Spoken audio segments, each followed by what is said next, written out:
আপুনি যদি সহ্য কৰিব পাৰে তেতিয়াহ'লে আপুনি জীৱনত সফলতা অৰ্জন কৰাত সহায় হ'ব। আপুনি যদি সহ্য কৰিব পাৰে কেতিয়াবা আপোনাক মানুহে ভগৱানৰ দৰেও এটা সময়ত পূজা কৰিব পাৰে। আপুনি যদি সহ্য কৰিব পাৰে আপুনি হাজাৰজনৰ বাবে আদৰ্শ হ'ব পাৰে। তাৰ এটা সামান্য উদাহৰণ দিওঁ। এজন মূৰ্তি তৈয়াৰ কৰা শিল্পীয়ে এবাৰ এটা মূৰ্তি তৈয়াৰ কৰিবৰ বাবে অলপ শিল আনিবলৈ তেওঁ নদীৰ কাষলৈ গ'ল আৰু সেই ধৰণে নদীৰ কাষৰ পৰা শিল পাথৰ ডাঙৰ ডাঙৰ পাথৰ উঠাই আনিলে। কাৰণ যিজন শিল্পী তেওঁ চেনি লৈ লোহাৰৰ চেনি লৈ হাতুৰি মাৰি মাৰি তেওঁ আচলতে মূৰ্তি তৈয়াৰ কৰে। আৰু ঠিক তেনেদৰে এটা শিলক তেওঁ উপৰ্যু কৰি মাৰি চেনি মাৰি মাৰি ৰূপ দিবলৈ চেষ্টা কৰি আছে আৰু শিলটো ধৰফৰাই পৰিছে, শিলটোৱে দুখ পাইছে, ধৰফৰাই পৰিছে।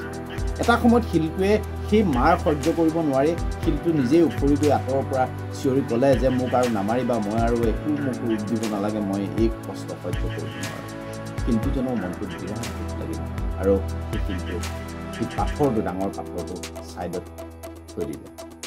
বেলেগ এটা ডাঙৰ পাথৰ আনিলে আৰু সেই সেইটো পাথৰটো ঠিক একেধৰণে শিল্পীজনে চেনি মাৰি হাতুৰি মাৰি সেই যিটো নিৰ্দিষ্ট মূৰ্তিটো তৈয়াৰ কৰিবলৈ চেষ্টা কৰি আছে, উপৰ্যু কৰি মাৰি নিৰ্দিষ্ট ৰূপ দিবলৈ। কাৰণ এটা মূৰ্তিৰ ৰূপ দিবৰ বাবে চেনি মাৰোঁতে কিমান সঘনাই শিলটোৰ ওপৰত মাৰ দিব লাগে সেইটো কেৱল শিলেহে জানে, কিমান মাৰ খাব লগা হয়। আৰু সেই শিল্পীজনে জানে কিমান মাৰ দি কিমান ভাঁজ দি এটা নিৰ্দিষ্ট মূৰ্তি তৈয়াৰ কৰা।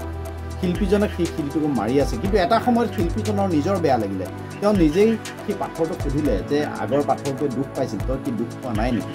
তেতিয়া পাথৰটোৱে মাত লগালে যে মই কোনো দুখ পোৱা নাই, মই বহুত দুখ পাইছোঁ, কিন্তু মই তোমাক নকওঁ মই কিমান দুখ পাইছোঁ। তুমি মোক যিমানে মাৰা আৰু যি ৰূপ দিবলৈ তুমি চেষ্টা কৰিছা সেই ধৰণে ৰূপ দিয়া আৰু মই সেই আকাৰে ল'ম। ঠিক সেই ধৰণে ৰূপ দিবলৈ চেষ্টা কৰি আছে শিল্পীজনে, চেষ্টা কৰিছে আৰু সিও সহ্য কৰিছে, চেষ্টা কৰিছে সিও সহ্য কৰিছে। সি যিমানেই মাৰিছে, যিমান দুখ পাইছে পাথৰটোৱে আৰু সিমানেই সি সহ্য কৰি গৈছে। আৰু ঠিক একেধৰণে এটা বিষ্ণু মূৰ্তিৰ ৰূপ ল'লে সেই পাথৰ চটাই।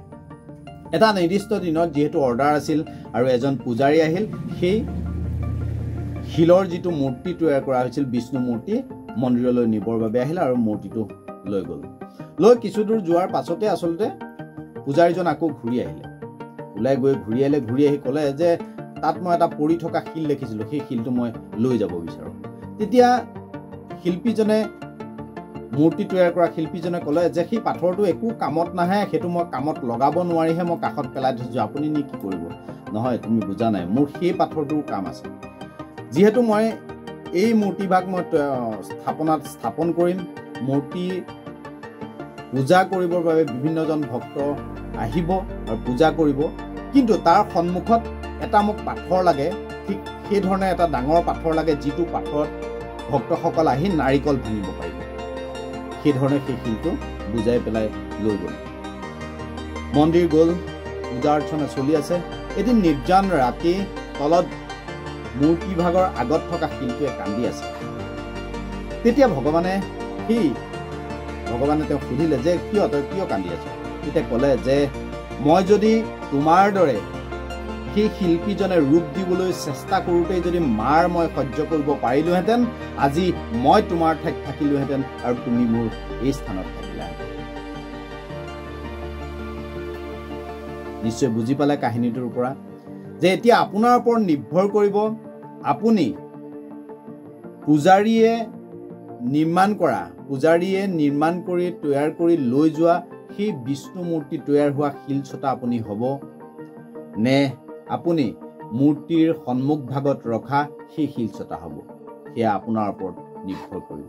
যদি শিল্পীজনে মাৰ দি থাকোঁতেই যদি সহ্য কৰিব পাৰিলেহেঁতেন, সেই তলত পাৰি থোৱা শিল ছটাই হয়তো ভগৱানৰ ৰূপ ল'লেহেঁতেন, কিন্তু সহ্য কৰিব নোৱাৰিলে, যাৰ ফলত তেওঁ গোটেই জীৱনভৰ নাৰিকলৰ মাৰ সহ্য কৰিব লগা হৈছে, গোটেই জীৱনভৰ নাৰিকলৰ মাৰ সহ্য কৰিব লগা হৈছে। আৰু সহ্য কৰি লোৱা সেই শিল ছটাক বিভিন্নজন ভকতে, বিভিন্নজন হাজাৰ হাজাৰ মানুহে পূজা অৰ্চনা কৰিছে। এতিয়া আপোনাৰ ওপৰত নিৰ্ভৰ কৰিব আপুনি নাৰিকলৰ মাৰ খোৱা শিল ছটা হ'ব নে ভগৱানৰ ৰূপ লোৱা সেই শিল ছটা হ'ব। ধন্যবাদ। আশা কৰোঁ ভালে আছে, কুশলে আছে। কষ্ট কৰক, সফলতা অৰ্জন কৰক।